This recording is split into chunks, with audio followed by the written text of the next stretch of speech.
Hey folks, Kilt-Man here, Kilt-Man at your services. How are you all? We're all doing very, very well. Now, it's the Queen's 70th Jubilee, would you believe? Jubilee, God almighty. We've now got 4 days of non-stop pomp and pageantry, and everyone's all patriotic and euphoric and all this kind of blab. So obviously, with that in mind, my thoughts turn to Star Wars, as they do. And as everyone that knows me kind of knows I'm not a massive Star Wars fan. I have been when I was a wee little youngling, learning the ways of the Force, taking my first steps into a much larger world. And then, you know, when the prequels came out, I kind of got into it then as well, and then quickly realised the error of my ways. And then when the sequels came out, oh, sweet Jesus, no. I did get excited for Force Awakens. Well, the Force may have awakened, but it pretty much put me to sleep. A load of old shite. Yeah, the last 3 films have been absolute shite. And then the advent of the TV shows as well. Now, but the thing about Star Wars for me is that I've always wanted to love it. I love a lot of the things around it. I love the mythology of the stories. I love the whole idea. I love many of the characters.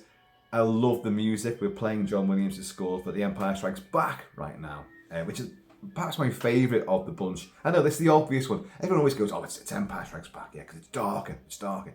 It is darker. It's just also more exciting. There's more depth to it, a bit more character. And it's also one of those things where the middle movie in a trilogy actually really, really works well as a continuation and then a cliffhanger. Many middle movies in a trilogy are absolutely shite and don't work at all. They're just a stopgap. And it's also because the idea is that, oh, the first film was a success, let's make another one. And then pretend it was actually meant to be a trilogy all along. Halloween, Blumhouse, I'm looking at you. Anyway, but I love Empire Strikes Back though. But people have been asking me, are you watching Obi-Wan? You know, the new Disney Plus, Star Wars spin-off TV show. Ewan McGregor returning to the role of Obi-Wan. And no, I haven't been watching it. And nor have I watched The Mandalorian. No, I tell a lie, I did see some of it and I quickly got bored of that. I didn't watch any of the Book of Boba Fett. Sweet Jesus. And I heard quite rightly I was wise to have avoided it. But Obi-Wan though, I've got to be honest, people are asking me all the time, have you watched it? And my son, who's called Luke, I know, you haven't got to say it, and I am his father. He loves it. He loves all things Star Wars though, so that's an easy get out for him there. And the thing about me is that I want to love Star Wars. I genuinely want to.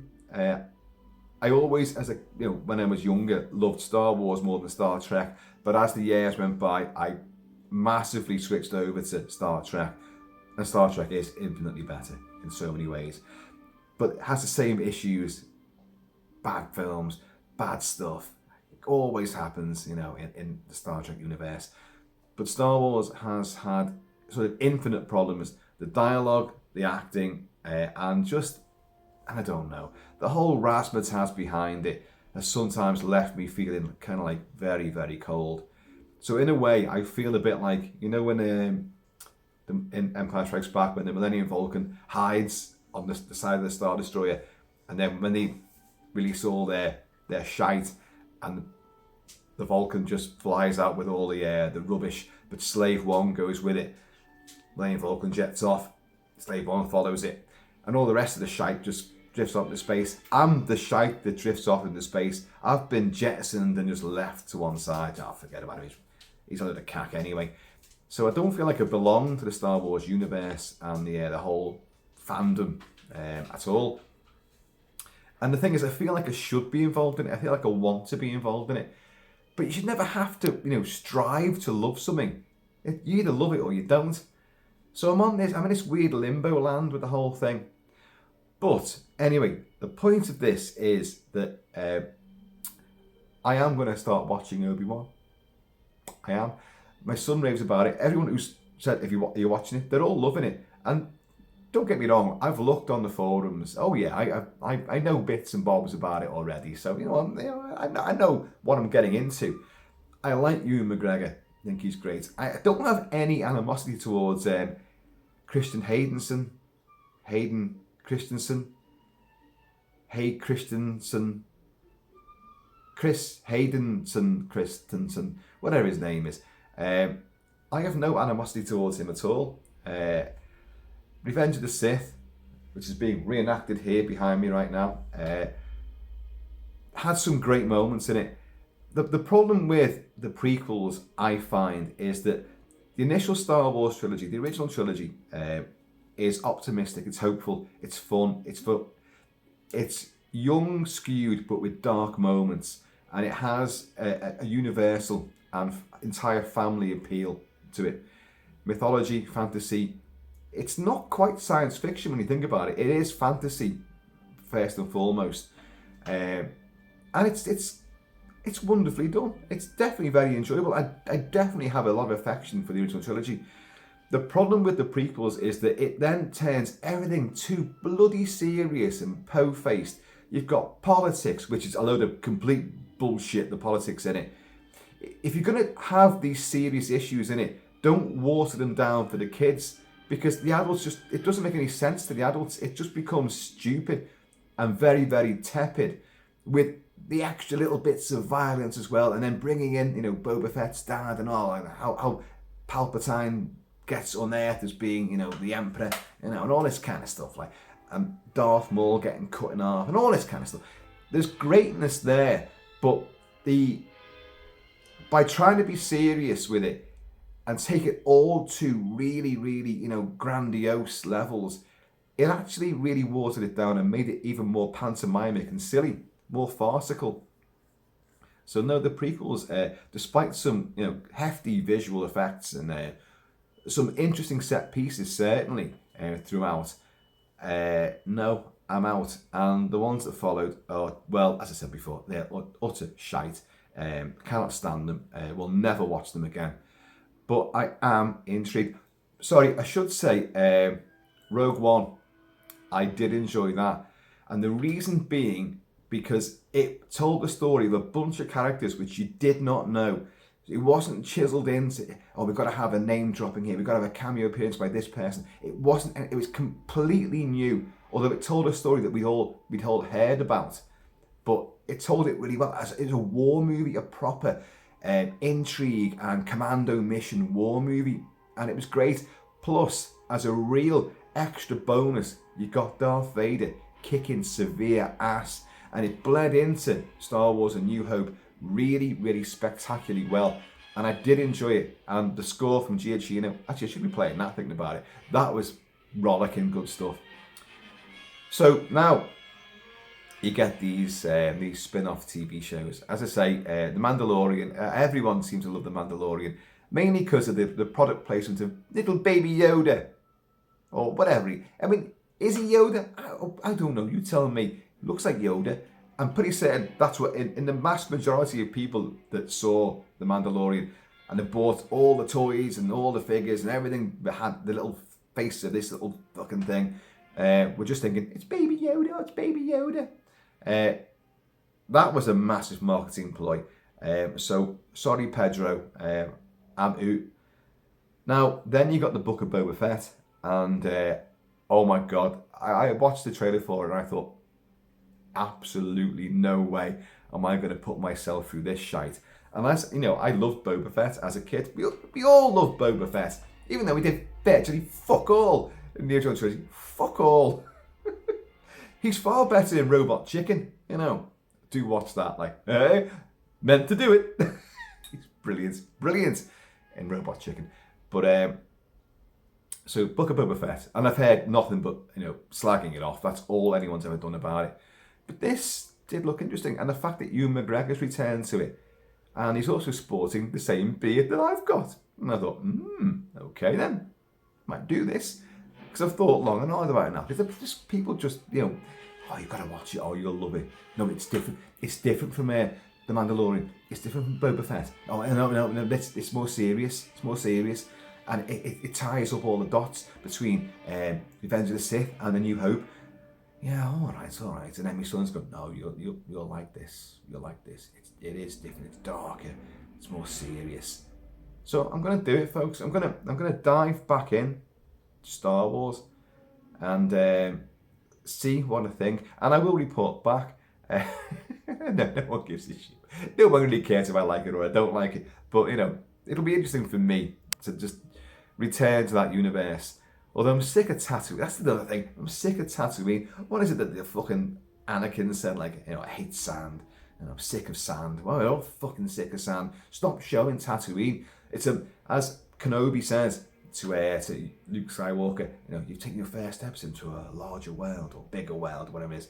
I always thought it was a bit odd, that phrase, because a bigger world, it should have been a bigger universe, larger universe. Because that's the thing which kind of annoys me about all the spin-offs and the continuations and all the novels and the comic books and the cartoons, the animated shows, everything about Star Wars. It's so limited to only a handful of planets. And why are they always bringing in the same fucking characters? You've got Luke, you've got Leia, Han and Chewie.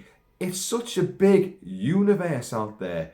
There's absolutely gazillion, bamillions of stories you can tell within that universe and have that Star Wars flavour to it. You don't have to keep bringing these same characters in. That's another reason why I got so worn down by it. And, I'm afraid the fans are to blame for this. I read the forums and you all complain like crazy about a lot of these characters and the returns and the cameos and the name dropping and all that. And, just the fan bait and stuff, the fan service. You complain about it. But the thing is, if they didn't do that, you'd be complaining about it as well. So you pester all the time. So these poor filmmakers and writers, it's just like, well, shit, what is it you people want? We'll try and tell it a different story. We'll tell it in a different way. No, but you need some kind of audience recognition. We need some Imperials. We need this. We need that. We need Yoda.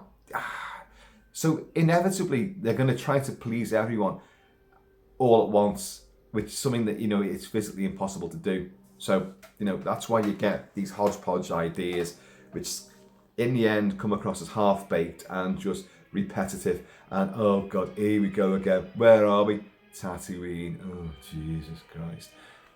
And yet, for me, it's probably, because I've spent so long away from it and not thinking about it, it might actually be quite an enjoyable and, worthy experience returning to this universe, this galaxy far, far away and a long time ago and all that. But, as I say, I love, I always say this in videos, I love connections and I love coincidences and the way things seem to happen. Now, as I say, I woke up this morning and I thought, Star Wars, I'm going to do a video on Star Wars because I'm just going to say, I'm going to start watching this stuff. Should I get back into it? Should I not? Does anyone give a shit? I'm just going to talk about it and just kind of, whet my appetite and pave the way for something Star Warsy to come. And then, but I got caught up watching the Jubilee. Oh, that's kind of crap. 70 years on the throne. 70 years on the throne. Sometimes I felt like I've been on the throne for 70 years or more. And what do I get? Pooping the colour. Oh, I screwed up my own line there. Pooping the colour, pooping the colour. Fucking whatever. But that was a waste, wasn't it? And I thought, no, I'll do this video. So I got caught up watching that. And then your friend and mine, Astrodyne, a traveller in time, Astrodyne, a great channel contributor who supplies tons and tons of stuff, merch, music, movies, mugs, magazines, t-shirts, just figures, all sorts of stuff from cult movies and TV shows. And he boxes them up, sends them on to me. And then we have great fun going through all these crates of treasures. And I was about to start doing this video. And he texted me and he said, what was that story you were going to tell about Anthony Daniels? Anthony Daniels, C-3PO. And I thought, oh my God. So I replied, I said, you're not going to believe this. I was just about to do a video on Star Wars. And he was like, oh, how the cosmos works. But it is weird, isn't it? So anyway, the story about Anthony Daniels, I may as well tell it now. And I'll be honest, there is a photograph to illustrate this, but we can't find it. It's a proper old school photograph. It's a framed photograph of me, my good friend Lee Van Keith. We call him Lee Van Keith because he looks like the actor Lee Van Cleef. So his name is Keith, so he's Lee Van Keith. And Keith is a Jedi by religion. He puts it on his census forms. He's been addicted to Star Wars and, bizarrely enough, Planet of the Apes and also Depeche Mode, believe it or not. There's a good combination for you, since he was a little thing like that, about so high. And he loves it, and he spends all his money on Star Wars stuff. And but many moons ago, me and Lee Van Keith had a little company together, which was called Seen in 3D.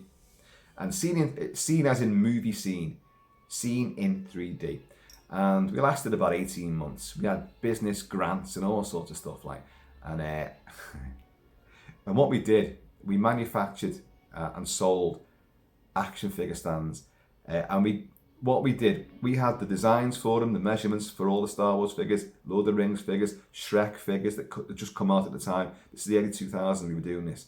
In fact, it was just after Phantom Menace came out, that's when we put this into practice. I'd just come out the Marines and looking for other ventures.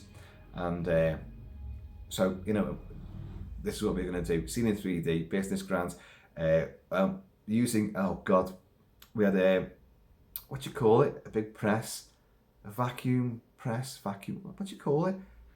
I can't remember. I've forgotten all this.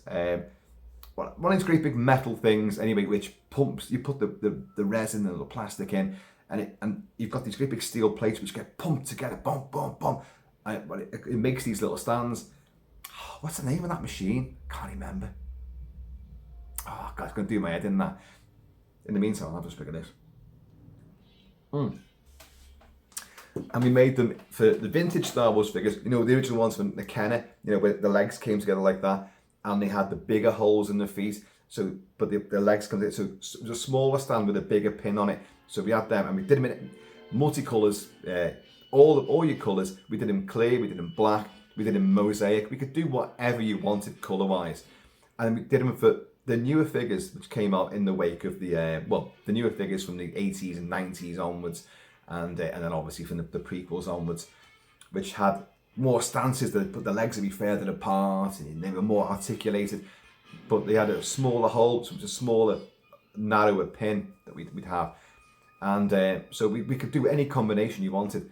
And it was the early days of the internet as well, so we had to do it wasn't like PayPal or nothing like that. People were sending us checks and we were sending stuff out. It was a real pain in the ass, to be honest. And but we go down to film fairs and Comic Con and all these things up and down the country, Glasgow, Birmingham, Liverpool, Manchester, London, Leicester, Coventry. We'd do all these things, and we'd spend all our profits because we'd be in the environment where all the best things, all the things that we want would be there. So people are queuing up, and Lee Van Keith made this elaborate sort of grandstand with glass plates on it, tiered like that, with lights in it, and we put the figures on, and we had Lord of the Rings figures, we had 12-inch figures, 7-inch figures, all different sizes, and we would just customise these stands. People would be drawn to it, but you've got to imagine how chaotic this was. A little stall we had, and we had tons of bags full of all these fucking stands, for the vintage figures, for the newer figures, yellow, blue, red, green, turquoise, clear, black, white, all these different in different bags, and people will be queuing up going, can I have 33 blue for vintage? Then can I have 10 clear for the modern ones? And can I have 97 black ones for the modern ones? Oh, and two mosaic ones for vintage. So you'd be going it was so labour intensive, and you can see how this was not going to work. Plus, a certain other person could see how it wasn't going to work for us either, and that would be George Lucas himself, because we've got a cease and desist order. Oh yes, telling us, right, no, because we were using, our advertising would have Boba Fett and Luke and Han Solo and Chewie or whatever, in great poses on these stands, and they looked fantastic. And on this grandstand thing, all lit up with on the glass plates and all that, which looked amazing, all mirrored as well. It looked really, really super impressive, and people were just like, wow. People were actually buying. You'd have like, the most obvious figure. You'd have like, Darth Vader stood there just with his cape and his red lightsaber, just on a stand, and people go, how much for that? And you go, well, that's the figure's not. It's just we just sell the stands. No, I'll give you like, how much? You want 50, 60 quid? You're like, that's one of the most readily available. You can buy that figure on that stall over there for like, I don't know, a few quid, and then come back and get the stand. But because they looked so good on these stands and lit up, people thought they were like, it was a statue, And so we did sell a few like that actually. Aye. And anyway, the Anthony Daniels element to this. Sorry, just before I get on to that, we were told to cease and desist because we were using Star Wars figures as the advertising thing, which was our big mistake, really. Because it could have been, they would fit any figure. And we could make stands for any figure. Something press. I'm thinking of that machine that pumps them together. Something press. These great big steel plates. We didn't own the machine, but the machine that we used, another company owned that. But we would just hire them, and they put the plates on for whichever design we needed, and just run off, like, I don't know, 10,000, 15,000, 50,000, and we'd have them all bagged up, and off we'd go to these things, and it all seemed like it was going to be easy money. The best laid plans, of mice and men. Fucking hell. Doomed. So but George Lucas said no, so we got this letter, cease and desist, with immediate effect. So that was it. Seen in 3D, we're out of action. And damn. We definitely thought we'd have yachts.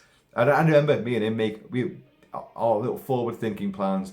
Oh, we got to treat the women at some point. No. We were staying in hotels. That's not what he was getting at. He meant our good lady wives. We've got, but once in a while, we've got to move some of the money from the business. We'll take them out for a meal or something like that.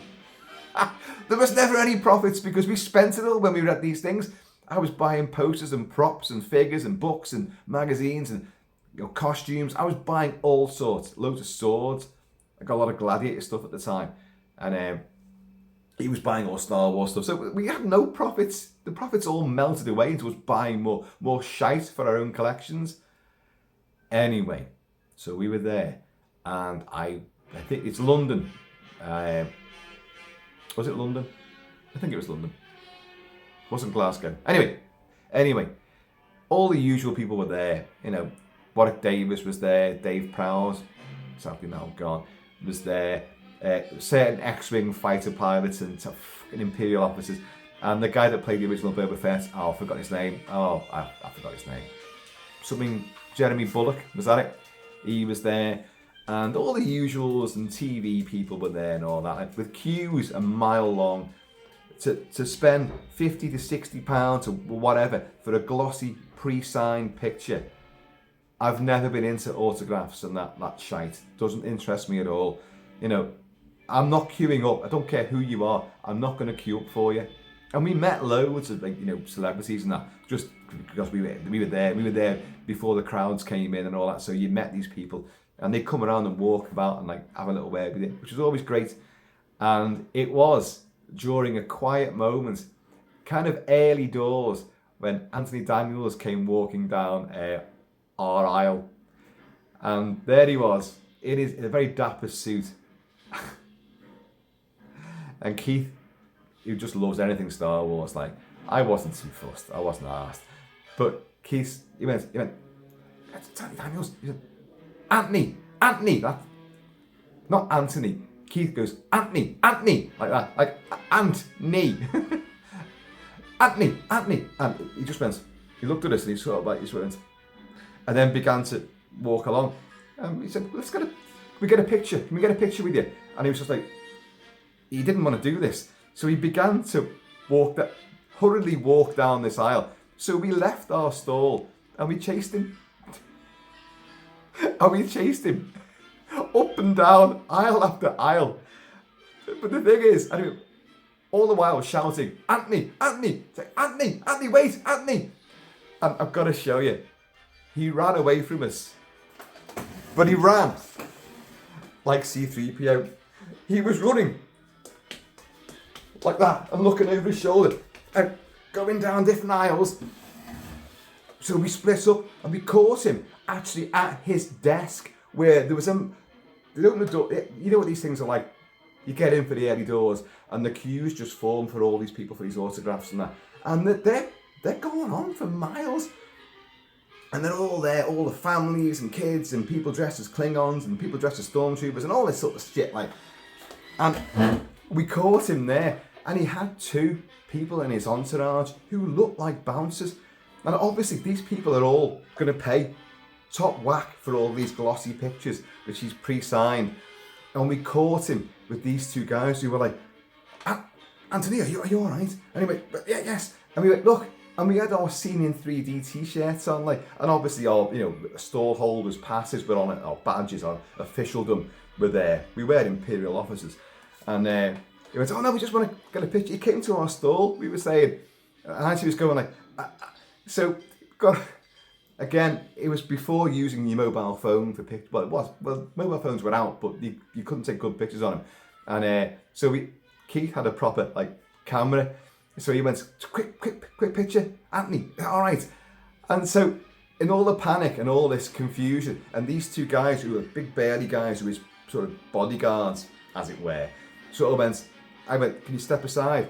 And Keith gave the camera to one of them, and he went what button do I press? And they're like that. And me and him stood next to Anthony Daniels, who, even in his panic, he suddenly turned all professional. He was like a rabbit caught in headlights, and he just suddenly went. He didn't pose like that, but he put his hands together like that and just went with a big mincing smile. And me and Keith got this picture, and we both got a copy of the picture.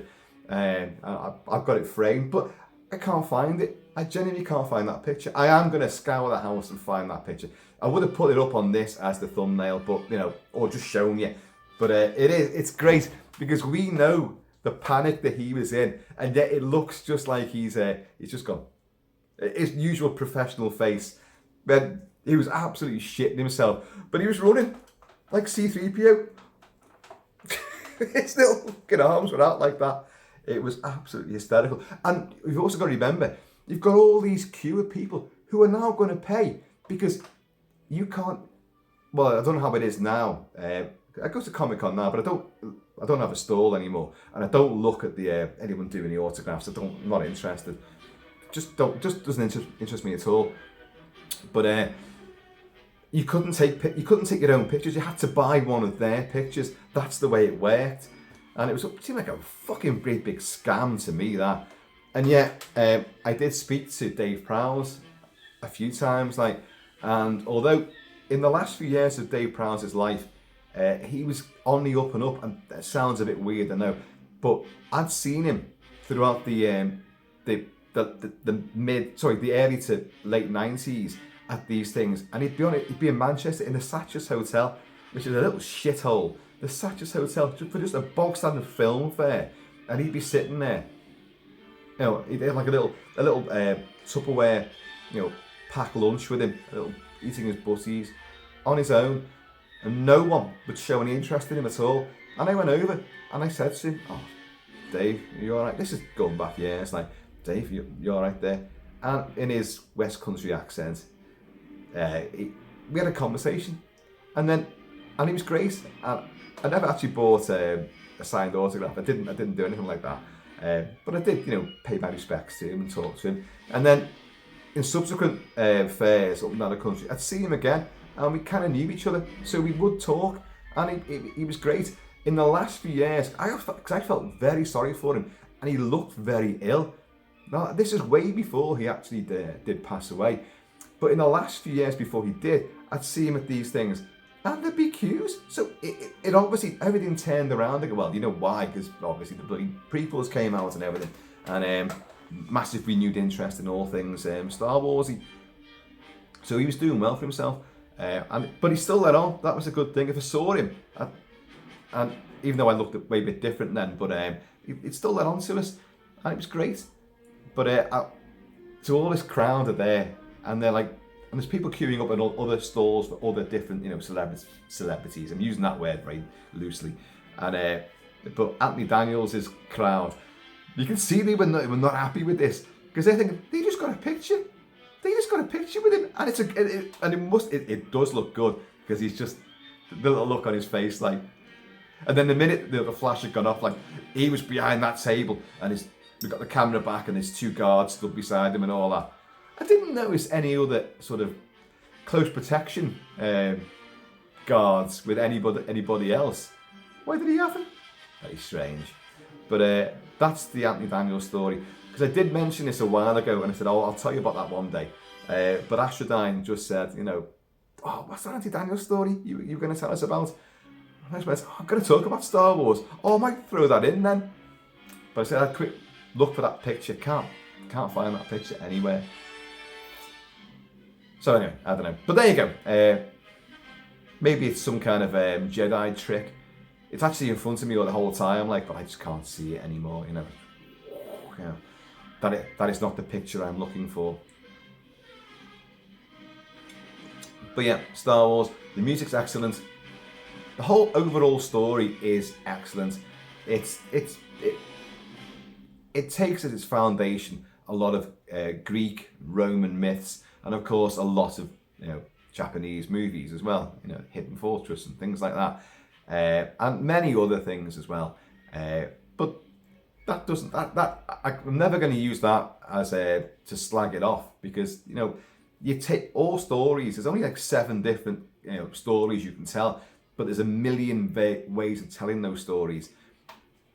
But you can't deny the power that Star Wars has, even though it's gone through so many ups and downs, mainly downs, I would say, from the critical point of view and from audience reactions and fanboy reactions. But, Obi-Wan, I'm going to give it a go. I mean, I'm going to the pub in a moment, but when I come back, I might sit and watch Obi-Wan. What is it? At the moment, I think it's 2 episodes are out, or is it 3? I don't know. And it's only on for it's one of these short seasons again, isn't it? It's almost like they don't really want to bank on a longer run in case it just is not working at all. So they can know we haven't spent too much on this. I've also heard that there is a bit of a backlash, because you've got I think her name is Moses Ingram, and she plays what they call one of the Inquisitors, which are Jedis which have been trained to hunt down other Jedis after the end of Revenge of the Sith and Order 66, or whatever it is.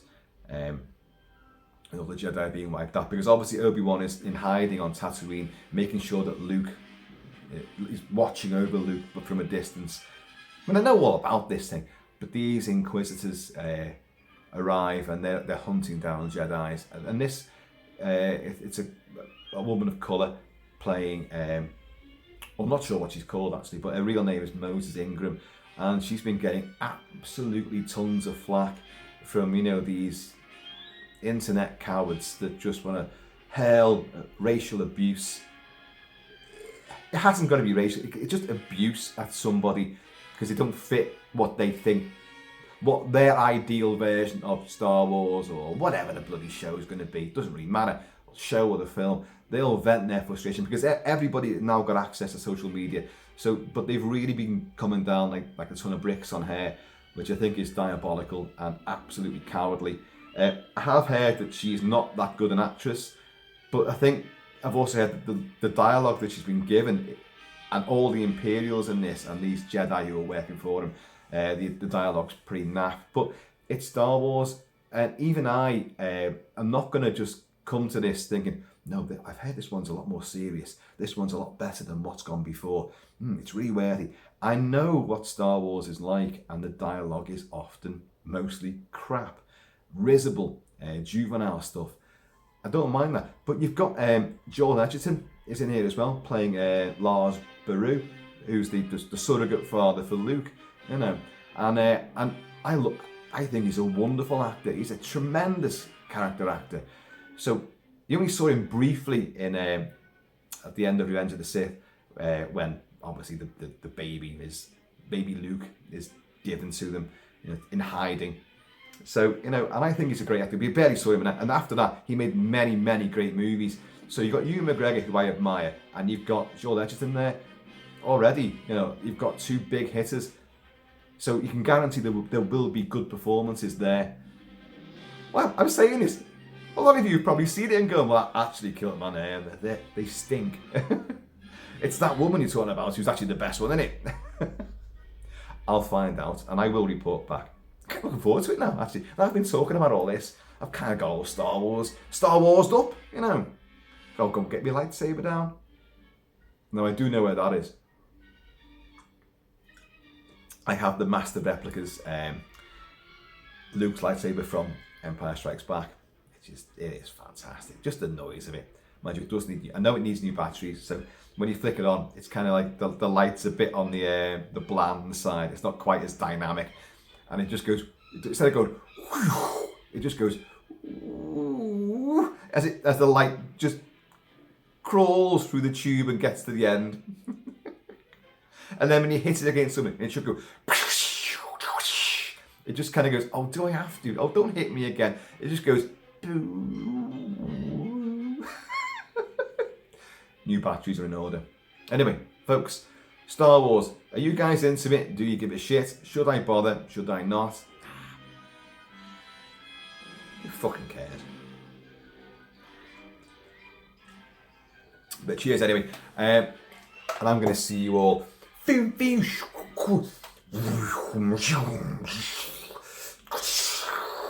Laters!